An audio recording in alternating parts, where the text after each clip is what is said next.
A grid of Ginetta juniors for the final time this weekend hits the Snetterton tarmac. It is race 3 and 2 wins over the course of the previous races to Chase Fernandez. He came here with just 1 victory to his name. Now he's got 3 over the course of the season. And could he do the triple this weekend? Alton Park, the first event of the year, was 2-1. Isaac Phelps had 2 victories. Ethan Jeff Hall had 1. At Silverstone, we had 3 different winners. At Donington, Chase Fernandez and Henry Jocelyn split the wins. At Anglesey, they had 4 races, but 2 different winners. So could we get a Grand Slam here for Chase Fernandez? Well, he's looked very, very good all weekend, in fairness. In the race yesterday, he had to work his way into the lead and then hang on to it even after a safety car period. In the earlier race today, he had to cope with a huge amount of pressure from those around. Let's see what he can do in this final race of the weekend then, as the cars are gridded and good to go.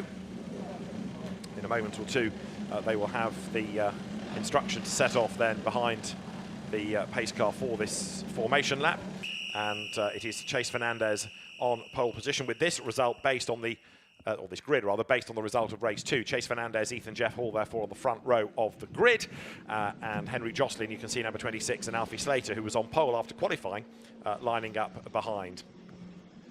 In terms of race wins, Chase Fernandez now has had 3. Ethan Jeff Hall, with him at the front of the grid, has had 5. Henry Jocelyn has been another race winner this year. He has had 3 victories. Marcus Saeter has had a couple. And Isaac Phelps, who's a little bit further back on the grid for this race, 8th. He has had a couple of victories also. So the field turning its way up then into the Wilson hairpin. All of these cars the same Ginetta G40s, Pirelli rubber, and the grid lining up on the results of race 2. Chase Fernandez on pole position, Ethan Jeff Hall with him at the front of the grid. Henry Jocelyn and Alfie Slater sharing the second row ahead of Marcus Saeter and Charlie Hart. Another driver that comes from a good racing stock, his dad having raced in GT cars, his grandfather having raced trucks. Then it's Colin Cronin and Isaac Phelps next up ahead of Tom Ingram Hill and Torin Byrne, who retired from yesterday's race with some bodywork damage. He will start 10th for pace performance today. 11th is where you find Archie Clark, the grandson of Roger Clark, rally hero. Felix Livesey is alongside him. Then it's Harry Moss and Alfie Davis. Then 15th on the grid, Ethan Carney and James Ellis lining up on the outside of the row. Jack Robinson and Holly Mile come next, ahead of 19th on the grid, Atiso Mabunda, and it is James Shotton, who was pretty good yesterday but had a spin this morning, next on the grid. Mallory Mabunda comes next, ahead of the Australian driver Ruben Dan, who was penalised for track limit abuses earlier on in the day. Nickolas Ellis, who picked up some damage, the Isle of Man driver, and Jude Peters, who also suffered damage in race 2 earlier on today. They will be on the back row, and drivers to watch to see what progress may well be possible. So the Ginetta G40, this is Colin Cronin's view on the formation lap, the warming up lap. Colin, who's one of many Cronin brothers in different disciplines. Robert Cronin in Porsche Sprint Challenge, for example. Eldest brother Keith, 4 times a British Rally champion. So the Cronin Motorsport dynasty is a long and storied one. And Colin Cronin has looked pretty good this weekend already in these Ginetta Junior races. There's another Motorsport dynasty. Ollie Clark's son, Roger Clark's grandson, Archie Clark, making his way there down towards bomb hole, turning through that right-hander.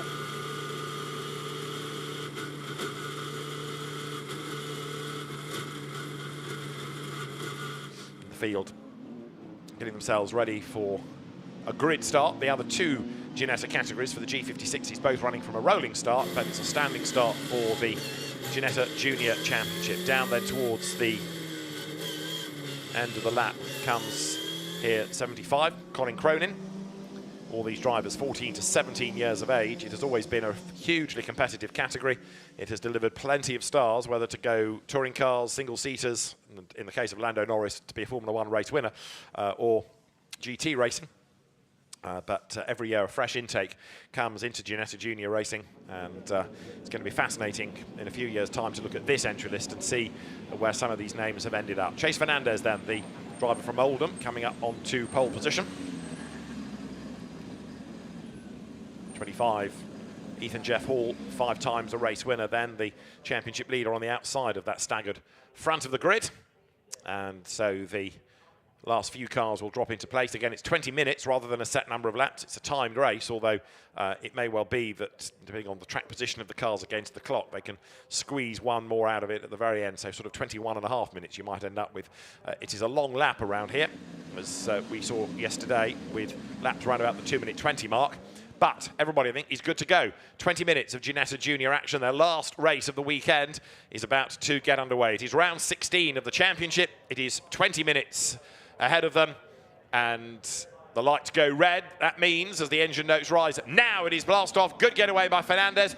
Good start also by Henry Jocelyn from third on the grid, as the cars sprint towards riches then for the first time.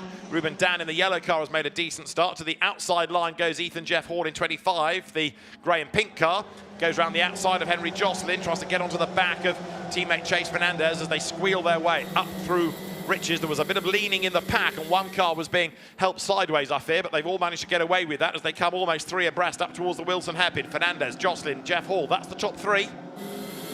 And on board here with Colin Cronin, grabs a gear, gets lent on a bit, snatches another gear. On now towards that left of Palmer into turn 3. Colin Cronin there sideways on the outside line, and as he scrabbles for grip, that opens the door. Clark goes through, picks up a place.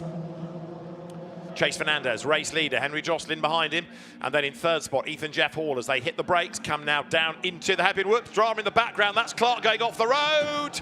Inevitable contact as the car comes across the circuit, gets collected by others. The one that really suffered out of all of that, though, was the innocent Isaac Phelps, who suddenly was assaulted, harpooned, you might say, by Archie Clark, and I rather fear this could be a safety car period with quite a few of them in strife down at Agostini. We'll see how many have got going again, but Clark tipped onto the dirt. Yeah, safety car boards are already flashing then. So the safety car, I think, is going to be called for. That light panel looked as though it was saying safety car, didn't it? As the field comes then on to Bentley Straight for the first time, but that's certainly taken a couple out of the race. 1 or 2 more try to get going despite damage. But there will be a few very second-hand cars after all of that. Now, I need to see another light panel. Yes, yellow flags wave, so the safety car boards and flags are out. We haven't had the safety car message on the timing screen as yet, but around the circuit. And there is a red light going on now on the pit straight. Red flag is being shown.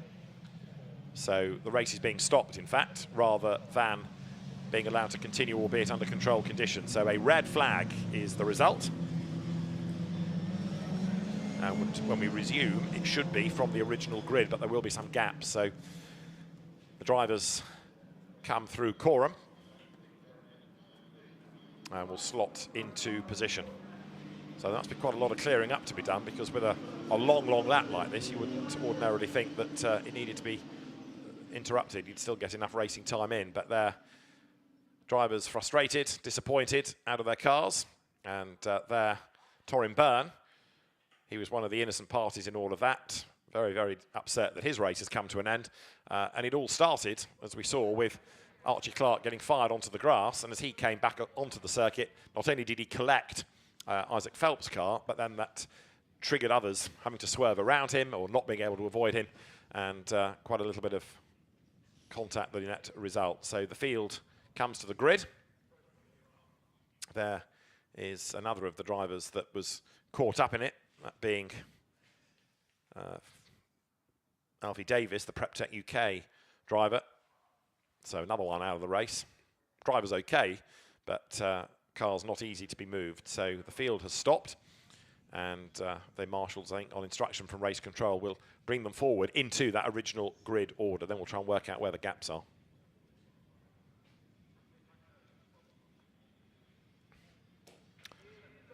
So drivers come to the grid. Let's have another look at, first of all, the start of the race. Good getaway by Chase Fernandez.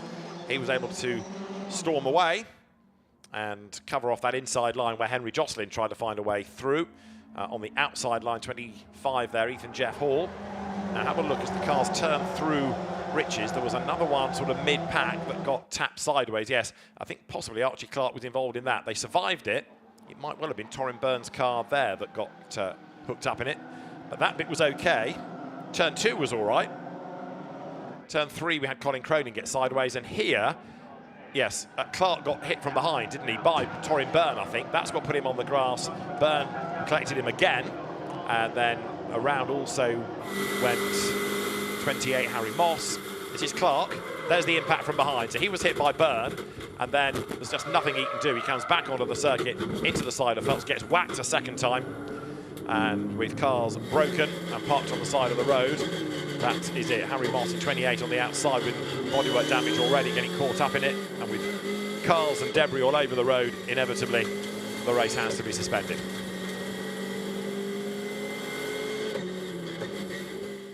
So the grid is starting to form up once more. Chase Fernandez on pole position. Ethan Jeff Hall should be good for the front of the grid. Yes, he is. Then you've got Henry Jocelyn third, Alfie Slater fourth. Fifth, I can see there, Marcus Saeter. Charlie Hart's car is there. Colin Cronin is there. And then Isaac Phelps, I think he was one that we lost, wasn't he? Eighth, a double winner this year. So quite costly for him as far as points are concerned. Now, it might be that one or two can get the cars going again, head to the pits for some tank tape, and then possibly make it to the grid.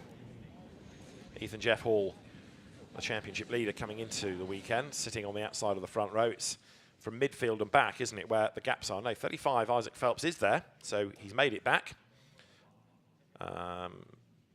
There's no Torin Byrne. There is a Felix Livesey. Archie Clark, I don't think we're going to have in the restart. Harry Moss would be a question mark. Alfie Davis is pretty much a no. And there you can see the reason for the stoppage, a very broken car of Archie Clark and a lot of sweeping up to be done as well. And possibly with the amount of bodywork and debris on the road, it may not have been safe to let the cars go through that area for fear of picking up more tyre damage. Another recovery vehicle being scrambled. And another. So quite a lot of recovery work needed. Track racing comes to Snetterton normally in September, but you've got at great speed down Bentley Straight, one of them, to go and scoop up cars. There's Alfie Davis's car that's retired. There's another one hidden behind the barrier there. That's Torin Byrne, I think, who limped as far as Bentley Straight. And not only, if, I mean, they're well out of harm's way, they're just in quite remote places to get to now. Let's have another look. So have a look at, I think it was Torin Byrne making his move across the road, and just at the top of the shot on the left, he just clips the back of Archie Clark as he goes from one side of the road to the other. Clark comes across the road and bangs straight into the side of Isaac Phelps, who's very, very lucky that he got away unscathed out of all of that, was able to get the car back to the start line, and then others try to take evasive action and end up in all sorts of muddles as a consequence. So the grid starting to form up. So Byrne we've lost, Clark we've lost, Alfie Davis we've lost as well. Harry Moss, I think, did make it back in number 28. So, although we've lost a few, it could have been worse. The timing screen is still saying 20 minutes for the resumption of the race, so it might be that that is reduced depending on how long it takes to get things back underway, because obviously there is a timetable to adhere to, and with other races with a live television time slot, they've got to be respected as well. Scrutineers making sure that the cars, like Isaac Phelps' car, isn't going to start shedding bodywork over the course of the race. So lots of tank tape is there to make sure that all the bits stay where they should.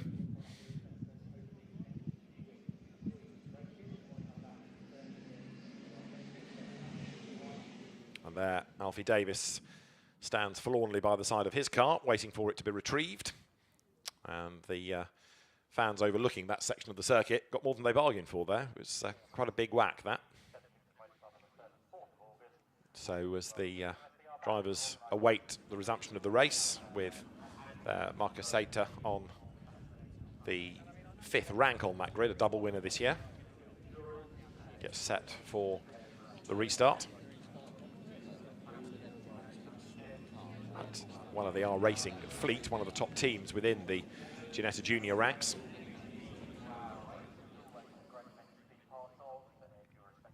Everybody else gets ready to go racing once more.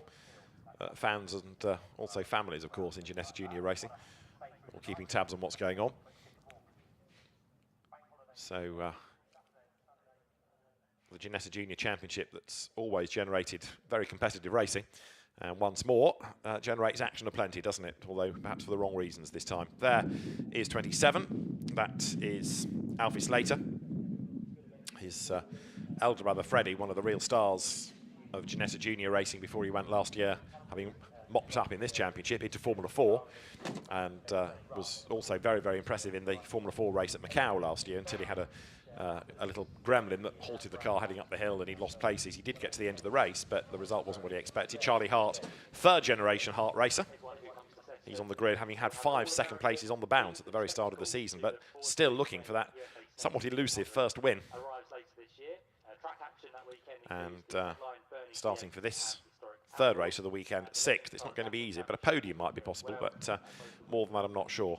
Right, the 3 cars then that have been scooped up, or are being scooped up, are those of Torin Byrne, Archie Clark and Alfie Barnes. 1 or 2 others possibly with a little bit of damage sustained, but good for the restart. Colin Cronin with the door open, gets a little bit of fresh air into the car. And Snetterton reflected in the sunshine here.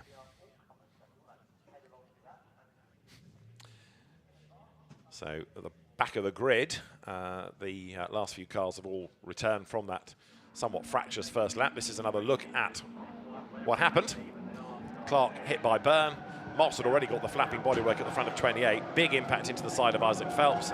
Byrne clips Moss and turns him around. Alfie Davis gives Clark another blow. And if you're Archie Clark, it looked and felt like this.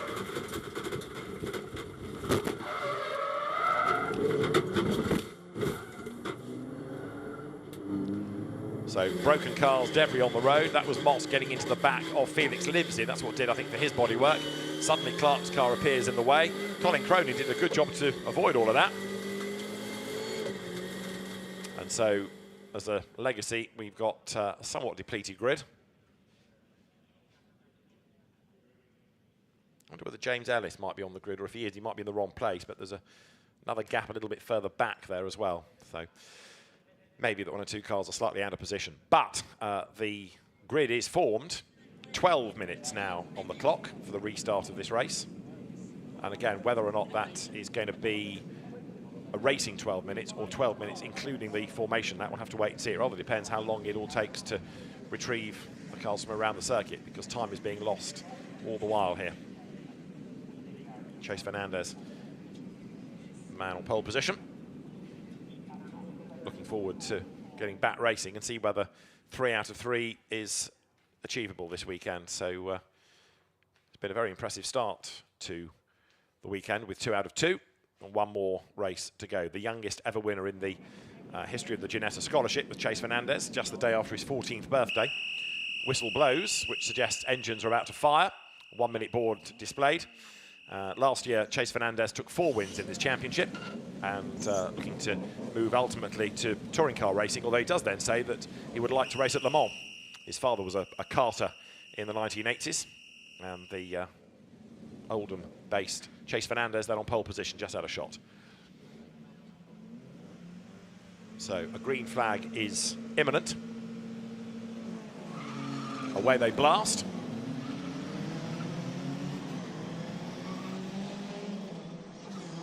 And they are behind a pace car, which in theory should mean that they keep up with it, and therefore it's not a very slow lap, and that keeps the timetable roughly on track. 12 minutes then for the restart. And it is that original grid, so it's a fresh start. There you can see number 7, Nickolas Ellis, the Isle of Man driver at the back. And the other driver at the rear of the grid, Jude Peters. So up towards Wilson they turn. And there is another car, I think, that may have a question mark over it that's not got away. Colin Cronin might have a transponder issue because his car is still being shown as sitting on the start line. I don't think it is, but that car hasn't moved according to the GPS tracker. But it clearly has, because you can see it in the back of the group coming down towards Agostini now.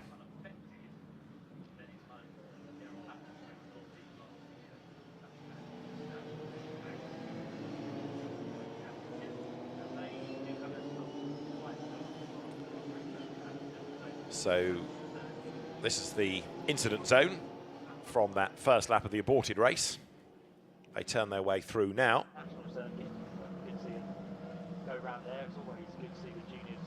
And as the cars swing up through Hamilton, now into Oggies and onto Bentley Straight, getting closer to the resumption of the race, although it's, of course, a fresh grid start rather than a race suspension situation. That's Nickolas Ellis for the Elite Motorsport team, one of the many rookies that's come into the championship.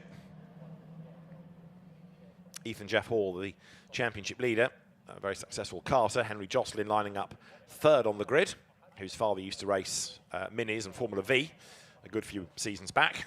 Fourth on the grid, Aflie Slater. I mentioned his brother, but his father also, Adrian Slater, very successful Porsche racer, good few years ago, both in the British Porsche Championship before it became Carrera Cup, but the Porsche Club of Great Britain series and also occasional GT outings. I seem to remember winner of the Silverstone 24 Hours as well, Adrian Slater. 23, Holly Mile just saw going through the picture in the Fox Motorsport entry. So the cars then come through Coram, and we are down to 10 minutes for the resumption because it is taking such a long time for the green flag lap. So a 10-minute restart now.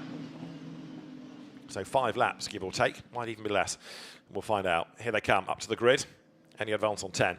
To the grid, it will be Chase Fernandez for pole position. This is one of the perils of such a long circuit, of course. A formation lap does take a long time. The pace car peels in, and now it's up to the drivers to remember where to park, where to slot into place. That's fine if you've got cars around you, but where you're in a part of the grid that's got gaps after that accident, then it's a little bit harder, and the onus is very much on the driver to know exactly where to stop. Fernandez and Jeff Hall for the front row, Jocelyn and Slater for the second.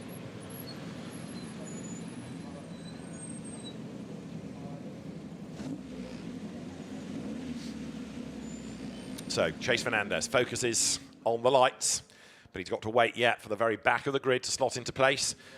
It's that turquoise car at the back of the shot of Jude Peters onto its line that will give the indication that everybody's where they should be. Green flag quickly waved. 10 minutes then for the restart of the Ginetta Junior Championship round 16. 5-second board is displayed. The lights go red, and when the lights go out now, it is go, and a good getaway by Chase Fernandez, just like last time. Good start also by Henry Jocelyn, and as they accelerate away down towards Riches once more, Jocelyn in second now becomes third because he couldn't quite out-drag Ethan Jeff Hall on the way down towards that first corner. Taking a very strange line away from the grid. Tom Ingram Hill, number 5, he gets himself back on line up towards Riches, now towards the Wilson hairpin, into the braking zone then. So Chase Fernandez leads the way. Ethan Jeff Hall in second place, Henry Jocelyn third, and 1 or 2 further back, almost getting involved with a bit of contact. This is Colin Crone interview coming out of Wilson up towards turn 3 now. Look down from that high shot through that left-hander. And then the run down towards Agostini, which is where it all kicked off last time around. Let's see what happens this time. Chase Fernandez has converted yet another pole position, good start into the race lead. And as the cars come to the braking zone, he is clear up front then as they swing into that left-hander. Ginetta Junior is always accompanied by that soundtrack of squealing tyres, powering their way now up through Hamilton then for the first time. Chase Fernandez, the race leader. Ethan Jeff Hall may well be quite content just to sit there and bank the points as the championship heads towards the business end of the season. And then the rest of the cars will file through behind with a slightly tidier first lap than we had earlier on. There is the Silverstone National Circuit, Donington and Brands Hatch to go before the end of the season. So as the cars now sprint along the Bentley Straight, there you can see number 4, that being the very hard charging James Ellis, trying to gain ground, getting a slipstream as he comes down the Bentley Straight. The race lead, though, absolutely nose to tail. Chase Fernandez just ahead of Ethan Jeff Hall there. Never mind banking points, he can sniff a victory, he's going to go for it. Third is Henry Jocelyn, who blotted his copybook with an accident yesterday, but he's gone much better today. They're going through shot third and just edging away slightly from Alfie Slater and Marcus Saeter behind him. 6th is Charlie Hart as the leaders come through them. More task wheel. Chase Fernandez up front, but only just. Ethan Jeff Hall right there behind him as they drop towards turn 12. Brake hard, turn left. Now they power their way on this long pit straight, heading up the slight rise past the pits. You can see why in the background, if you go wide and lose momentum, it really hurts you on this pit straight. You need all the momentum you can get coming off that corner, and the one that ran wide was Jack Robinson, 45. That's going to put him on the back foot to James Ellis. And there for the race lead, Ethan Jeff Hall goes through on the inside going into Riches then. So that gives him the advantage. He goes by, and Chase Fernandez falls to third place as well at the start of this second lap. Henry Joslin on the back of Ethan Jeff Hall, who has a big lock-up.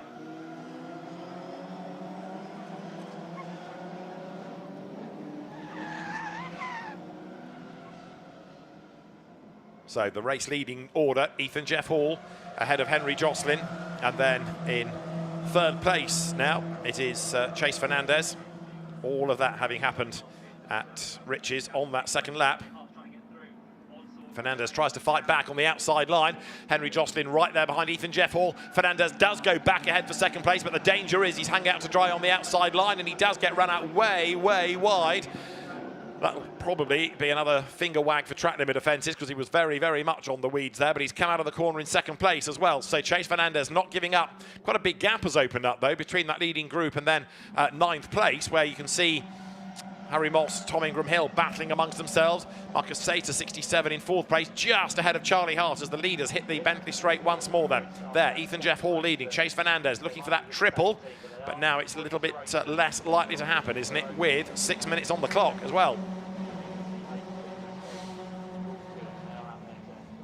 All the cars come through the haze as they come down now towards the Brundle Nelson S's, and 25, Ethan Jeff Hall, now the race leader, but Chase Fernandez not letting him get away, staying with him, trying to apply the pressure. We've seen Ethan Jeff Hall make a few, not necessarily errors, but certainly locking up on more than one occasion since he hit the front. So Fernandez trying to apply pressure and see what he can do to fight back. Out of bomb hole they come, now down towards Coram Curve. A three-way battle for leadership. Ethan Jeff Hall doesn't just lead the championship outright, he's also the leading rookie. More task wheel as they come off Coram Curve. And they're going to come up towards the timing line with just over 5 minutes to go. Big sideways moment for Henry Joslin, but he saves that nicely and powers now up towards the line. And Ethan Jeff Hall gesticulating at Chase Fernandez, saying, come on, let's not battle, let's work together and try and get away from Henry Joslin, see if we can break the toe. So the leaders go through absolutely together, nose to tail, up towards Riches. Fernandez might be content to sit there as long as they are working together and are pulling away, but he doesn't want Ethan Jeff Hall to get away. Alfie Slater has done the fastest lap of the race. There's another big lockout from Ethan Jeff Hall, opens the door. Fernandez gets up the inside. Hart attacks Saeter, and as they come off the hairpin, up alongside is now Chase Fernandez for the race lead, but he couldn't get the drive off the corner, so he dutifully slots back in behind Ethan Jeff Hall. But there's a bit more smoke coming off Jeff Hall's car there. I think it's just tar smoke rather than anything more sinister than that, but he's certainly been given a big workout here. Chase Fernandez right there behind him. Alfie Slater, fastest lap of the race. Was I telling you that? 60 was, and 60 still is, coming down now into the left-hander of Agostini. There are the two race leaders, absolutely together. Fernandez right on the back of the leader, and Henry Joslin is coming back at them. It's going to be a three-way battle for honours before much longer. 4 minutes to go. Turning their way now from Hamilton up towards Oggies into the braking zone for the corner. And as they come through onto Bentley Straight, this might be a place where Fernandez can use the toe to his advantage. It might be also, though, that he doesn't want to go too soon, rather doing that on the last lap. But in a timed race, you're always at the mercy of trying to second-guess the clock and knowing exactly when it is the last lap. Down they go then towards the S's. The margin at the start of the lap was 1/10 of a second between the new race leader, Ethan Jeff Hall, Chase Fernandez in second spot, and then Henry Joslin is third. Saeter fourth, fifth, Hart sixth, Slater. And Henry Joslin coming under attack for his third place as they got to the S's that time. But Ethan Jeff Hall now trying to edge away with a very good karting pedigree before he came into car racing. He's putting all of that racecraft to very good effect right now. Started indoor karting as a 5-year-old, did Ethan Jeff Hall.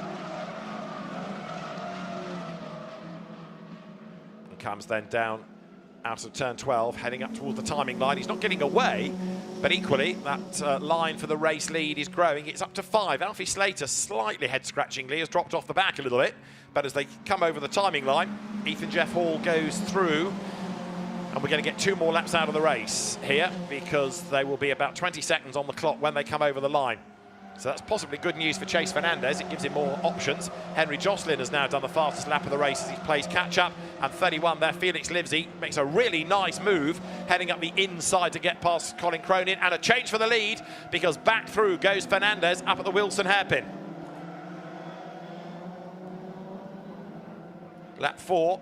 And back into the lead goes Chase Fernandez. Ethan Jeff Hall comes back up the inside and has a look. More tyre smoke as the load goes through the car and the bodywork just sits down on the rubber. Henry Joslin then in that 3rd place. Looks to see what he can do about Ethan Jeff Hall now. Marcus Saeter in 4th place. 5th, Charlie Hart. Aflie Slater 6th, not really being able to close on that leading group, nor is he being caught by Felix Livesey and Colin Cronin. And it's Cronin ahead again now in 75, look. The track limit flags are flying as well, and one has gone the way of Ethan Jeff Hall, one has gone to Chase Fernandez, one has gone to Marcus Saeter, and the other has gone, I think, to Harry Moss in 28, yes, in 10th place. So amongst that leading group, they need to be careful, because another transgression, and they're going to get penalties. It's easier said than done when you're under this much pressure and the racing is this fierce, but Chase Fernandez leads the way onto Bentley Straight. 2 wheels up the curb, that's all good. So the cars nose to tail for the race lead. There'll be one more lap at the end of this. Ethan Jeff Hall, 25, in the wheel tracks of Chase Fernandez. Can he make a move? Not on the outside, he can't. And he's not going to duck up the inside there either. He's mindful of Henry Joslin having caught back up to them. And then 4th is Marcus Saeter. Through they turn, out of the S's. So the R Racing twins up front. Fernandez back ahead of Ethan Jeff Hall. And what have we got in that leading line? 4 this time. Charlie Hart's just dropped off the back ever so slightly, has he not? So Fernandez, who's done a lot of leading this weekend, knows how to defend. Will have to do so for one more lap as they get to turn 12 with 36 seconds on the clock here.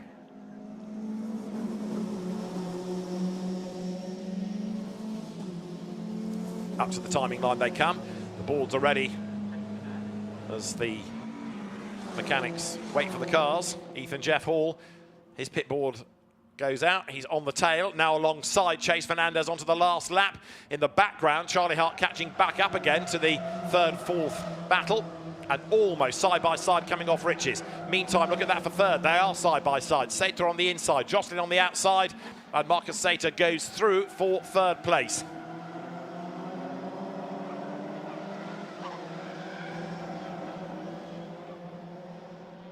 So Joslin back down to 4th. I just wonder whether there's something wrong there, because he's lost quite a bit of time over the last couple of laps, and it might be that Charlie Hart can have a go before the very end of the race. So much of this Snetterton 300 lap is within the first part of it, this paperclip style infield. Finish that, when you get up to Williams, you've done 2.5 kilometres of the just under 5 that is the lap. So you've done the bulk of it in terms of distance, even though you don't feel you've gone very far, because you constantly looping round on yourself. But Chase Fernandez will come out of Hamilton and on towards Oggies, ahead of, in 2nd spot, Ethan Jeff Hall. And then in 3rd place, Marcus Saeter, a double winner himself this year. Fernandez just needs to keep his head here, doesn't need to hit a curb and run wide or, again, exceed track limits that would give him a penalty. But what he's also got to be careful of on this run particularly is giving a toe to Ethan Jeff Hall behind him in their 2nd place. Same cars, same team operating them, evenly matched drivers. Down they come towards the braking zone. Behind them in 67, Marcus Saeter, another R Racing driver. So it's a 1-2-3 for the team at the moment as they come left, then right through the S's. That part of the circuit all neatly done by Fernandez to keep Ethan Jeff Hall at bay. And as Marcus Saeter comes up to have a go at Jeff Hall now, that might just, and it is doing, take the pressure off Fernandez. The gap grows 1st to 2nd because Ethan Jeff Hall suddenly has to go defensive. Marcus Saeter right there behind him. So Marcus Saeter comes round Coram with Henry Joslin right there behind him. But while Jeff Hall has been defending, that's given the chance for Fernandez to get away. Joslin tries his luck against getting past Marcus Saeter, but to no avail. The checkered flag is at the ready. And so it is going to be 100% over the weekend. First driver to do it this year. Chase Fernandez makes it 3 out of 3 in the Ginetta Junior Championship at Snetterton. Brilliant drive, having lost the lead and fought it back. 2nd, Ethan Jeff Hall. 3rd, Marcus Saeter. And then it's Henry Joslin 4th, Charlie Hart 5th, Aflie Slater 6th, Felix Livesey 7th, Colin Cronin 8th, James Shotter 9th. Everybody else 10th in a big line by the look of it. Ethan Carney it is who rounds out the top 10. So very happy, our racing team, locking out the top 3, and Chase Fernandez the happiest of the lot. 3 wins, 3 races. Great effort over the course of the weekend for Chase Fernandez. The rookie winner, Ethan Jeff Hall, 0.3 of a second back in the end. But some excellent racing, as ever, provided by the Ginetta Junior Championship. And Chase Fernandez comes home victorious. Ethan Jeff Hall and Marcus Saeter will join him on the podium. And a frantic 10 minutes. The last couple of cars, such as those of Holly Mile, for example, just getting over the line now. And Isaac Phelps, even though the car did start, despite damage sustained in the original attempt to run the race, that was an early retirement, possibly a legacy of the damage. So let's look at the provisional results then. Chase Fernandez the winner by 0.3 of a second from Ethan Jeff Hall and Marcus Saeter in 3rd place. Henry Joslin 4th from Charlie Hart and Archie Slater. Felix Livesey fending off Colin Cronin with James Shotton 9th and Ethan Carney 10th. After that, Jack Robinson was ahead of Tom Ingram Hill. Ruben Dan 13th from Nickolas, Ellis and Harry Moss. James Ellis was ahead of the Mabundas, and Holly Mile the last driver home.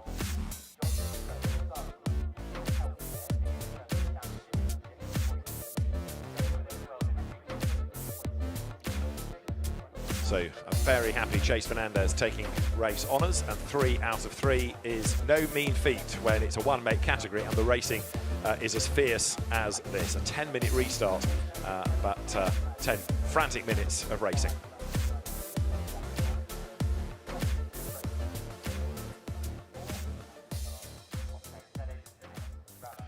So Chase Fernandez, Ethan Jeff Hall, Marcus Saeter, the top 3. And more Ginetta action still to come at Snetterton with the Ginetta GT Academy, also part of the programme here this weekend. But on a very, very long in-lap, Chase Fernandez busy celebrating. And coming now down to the S's. But that's not only an important weekend psychologically, but also for the championship with a good haul of points. A quick look at the best bits of the 3rd Ginetta Junior race. The original start had a far bigger grid, but not all got halfway around the lap. Chase Fernandez led away. Henry Joslin taking 2nd, Ethan Jeff Hall right up behind him as they swept through the first corner at Riches.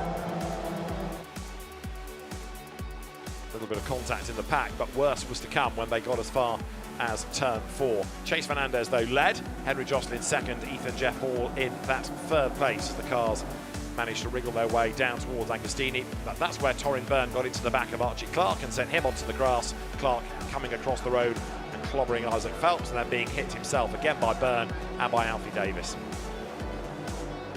With quite a bit of debris on the road, it was a race stop. We got going again where Chase Fernandez led. Ethan Jeff Hall had a chance to get the advantage. He did go through.